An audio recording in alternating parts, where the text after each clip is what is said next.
Hi friends, అందరికీ కూడాను happy Sunday అండి. ఈరోజు మోపిదేవిలో ఉన్నటువంటి నాగేంద్ర స్వామి పుట దర్శనానికైతే రాత్రే వెళ్ళాం ఫ్రెండ్స్.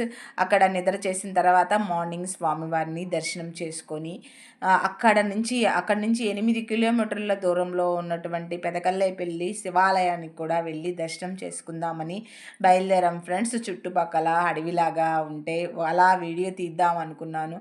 ఈలోపు అనుకోకుండా ఒక జరిపోతు రోడ్డు మీద అలా వెళ్తుంటే తీశాను ఫ్రెండ్స్. నా చెయ్యి అయితే కదిలిపోయింది. అదిగోండి ఫ్రెండ్స్, కనబడుతుందేమో మీకు. ఫైనల్గా అయితే టెంపుల్ దగ్గరికి వచ్చేసాం ఫ్రెండ్స్. అది స్వామివారి యొక్క గాలిగోపురం అనమాట.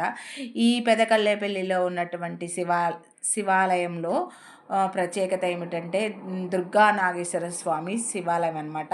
ఈయన స్వయంభూగా వెలిశారు ఫ్రెండ్స్. గుడి అయితే చాలా అంటే చాలా ప్రశాంతంగా ఉంది ఫ్రెండ్స్.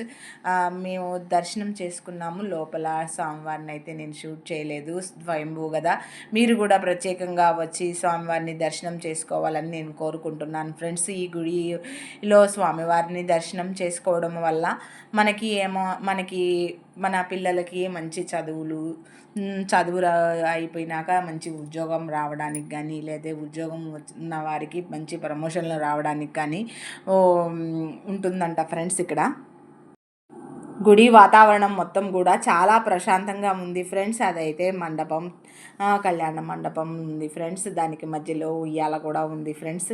గుడికి ఒక పక్కన అమ్మవారు పార్వతీదేవి, ఒక పక్కన దుర్గాదేవి కూడా ఉంటారు. అందుకేననుకుంటా దుర్గా నాగ ఈశ్వర స్వామి అని పేరు వచ్చిందనమాట. దుర్గాదేవికి కూడా బాగా పూజలు అయ్యి కార్యక్రమాలు అవన్నీ బాగా చేస్తున్నారు ఫ్రెండ్స్. ఏవైనా దోషాలున్నా కూడా ఈ గుడికి వచ్చి దర్శనం చేసుకోవడం వల్ల కొన్ని దోషాలు అయితే పోతాయని నమ్మకం ఫ్రెండ్స్. అయితే పిల్లలందరూ కూడా సరదాగా ఎంజాయ్ చేస్తున్నారు. స్వామివారిని దర్శనం చేసుకున్న తర్వాత ఆ మండపం దగ్గరికి వచ్చి కూర్చొని గాలి గోపురం దగ్గర ఇదిగో ఈ విధమైన నమస్కారాలు చేస్తుంటే అలా అలా కెమెరా పట్టుకొని తీశాను ఫ్రెండ్స్.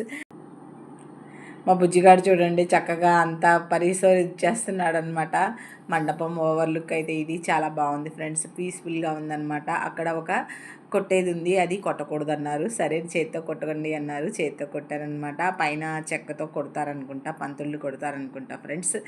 అట్లాగే మా బుజ్జిగాడు మండపంలో ఉన్నటువంటి ఉయ్యాల్లో పిల్లల్ని వేస్తారనుకుంటా ఫ్రెండ్స్. అక్కడ వేసి అలా అలా అలా అలా ఊపామన్నమాట. వాడు మస్తు ఎంజాయ్ చేస్తున్నాడు. ఈ ఉయ్యాల మొత్తం కూడా టేకి ఉయ్యాల ఫ్రెండ్స్. ఇది వరకు పాతకాలంలో ఉండే అనమాట. చాలా బాగుంది. మా చిన్నప్పుడు మాకు కూడా ఇలాంటిదే ఉండేదండి మా అమ్మ వాళ్ళ ఇంట్లో. అయితే ఇప్పుడు అంతా మోడ్రన్ ఉయ్యాళ్ళు వచ్చేసినాయి కదా, ఐరన్ ఉయ్యాళ్ళు. అదే సరే మా పాపాయి కూడా వచ్చి నేను ఉప్తానంది. వాడైతే మస్తు చిల్ అయిపోతున్నాడు. ఇక గుడి బయటకు వచ్చిన తర్వాత అక్కడ పక్కన శివుని యొక్క విగ్రహం అయితే ఉందన్నమాట. సిమెంట్ది అనుకుంటా, చక్కగా చేశారనమాట అక్కడ. ఏం చేస్తున్నాను అనుకుంటున్నారు మీరు? ఏమో లేదండి, ఒక చిన్న గేట్ అడ్డం వచ్చింది పైకి ఎక్కడానికి, ఎక్కేసేసి దూకేశాను. అది ఫైనల్ లుక్. ఇలాంటి లుక్స్ అయితే ఇవ్వటానికైతే అలా చిన్న చిన్న గేట్లు, చిన్న చిన్న గోడలు ఎక్కాల్సిన అవసరం వస్తూ ఉంటుంది మీకోసం. నేనైతే మాత్రం నేనే కాదండి, చాలామంది ఎక్కుతున్నారు అక్కడ. అందుకనే నేను కూడా చూసి వెక్కానమాట వీడియో కోసమని. ఓకేనా ఫ్రెండ్స్. ఇంకా అలాగే మెట్లు అటు సైడ్ ఎక్కి ఇటు సైడ్ దిగటానికి మనకి చూడడానికి శ్రీశైలంలో కూడా ఇలాగే ఉంటుందన్నమాట. మనం పైకి ఎక్కి చూసొస్తాము.